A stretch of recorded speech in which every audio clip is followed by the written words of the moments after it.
Welcome back. President Trump making some big news earlier today, announcing during his visit to the NATO summit in London that a China trade deal may have to wait until after the 2020 presidential election. Watch this. I'm doing very well in a deal with China if I want to make it. If I want to make it. I don't think it's if they want to make it. It's if I want to make it. And we'll see what happens. But I'm doing very well if I want to make a deal. I don't know that I want to make it, but you're going to find out pretty soon. In some ways, it's better to wait till after the election with China. But I'm not going to say that. I just think that. I just tell you, in some ways, I like the idea of waiting till after the election for the China deal. But they want to make a deal now, and we'll see whether or not the deal's going to be right. It's got to be right. And with that, futures completely reversed course, dropping in the pre-market all morning, along with the yuan currency. Investors have been hoping for a quick phase one deal that could possibly minimize market volatility. Not so. This morning, we're at the lows with the Dow futures down 234 points, S&P futures down 21, and the NASDAQ futures down 75 right now, about 1% lower across the board. Joining us right now is JMP Securities President Mark Lehmann. And Mark, it is always a pleasure to see you. Thanks for being here. Thanks, Maria. I don't know. I feel a little like he was ad-libbing there. Yeah, I felt a little bit like... But? Yeah. I mean, what'd you call it earlier, Dagan? Spitballing. Spitballing. He's spitballing. He's just kind of tossing ideas out there. But I have a theory about it. I'm gonna wait to share. Go ahead, Mark.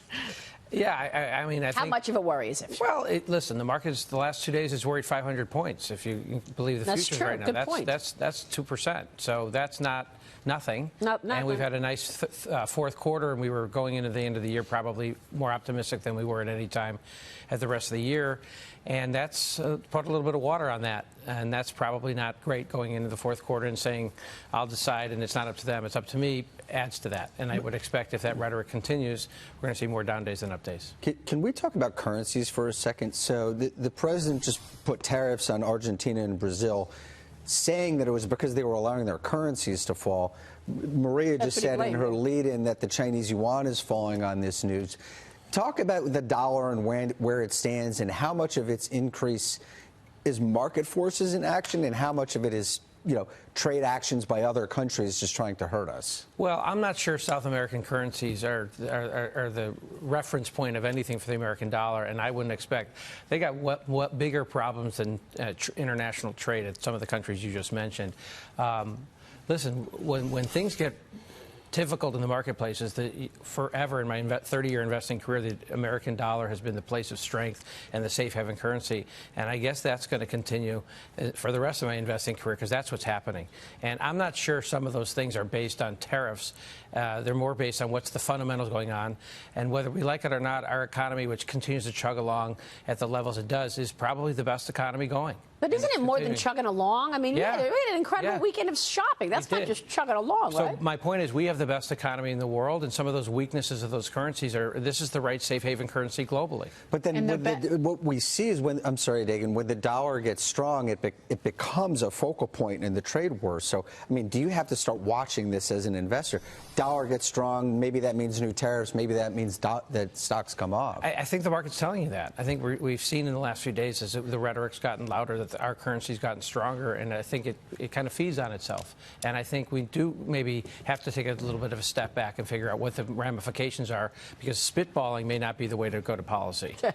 Look no further as proof of American greatness than biotechnology and the biotech stocks. Talk about their outperformance, but you still say they're undervalued and even underowned, and there's a catalyst coming up that we're talking about. This is your specialty. This is our specialty, and fortunately at JMP we have a lot of sector-based coverage, whether it's in oncology or whether it's in rare disease or whether it's in central nervous system or CNS.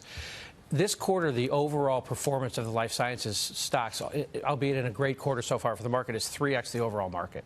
And we've had over a half a dozen stocks that are up over 100% this quarter. And that's not just because people decided they want to get back in the sector. That's on fundamental news. And you could look at trade wars, and you could look at all the investigations, and you look at all the things going on fundamentally, the potential for slowdown in the Rust Belt, et cetera.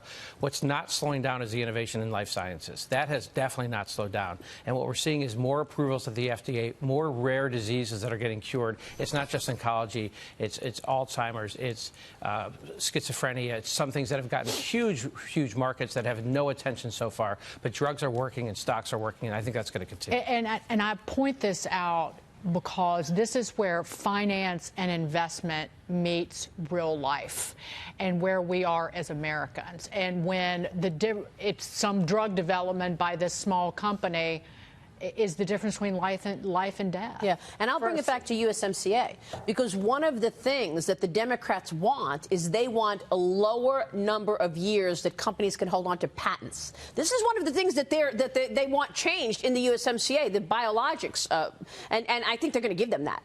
It's going to be less than 10 years. Right now, a company can have a patent on its product for 10 years. Democrats say, no, we want it lower than 10 years because we want the price to go down. Well, I'll give you a personal example, which I wasn't prepared to talk about, but I've had Crohn's disease for 30 years. It's been up and down like most people who have this disease.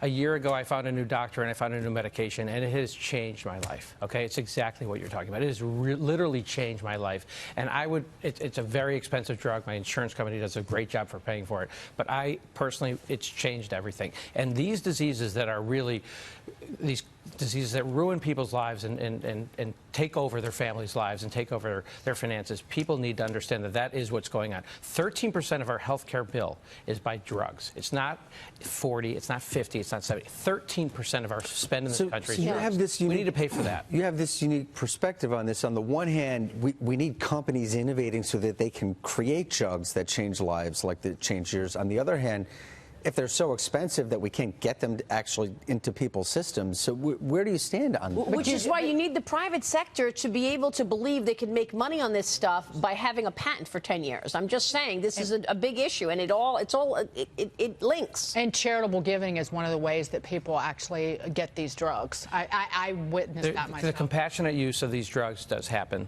And like you said, people have access to these. We need an answer to this, because if you don't have insurance, or you don't have insurance that pays for most of it, you're not going to get. And is it fair that other countries free ride on our own system and sell our drugs, that American companies are inventing at half the price that Americans have to pay for? It's really a tough.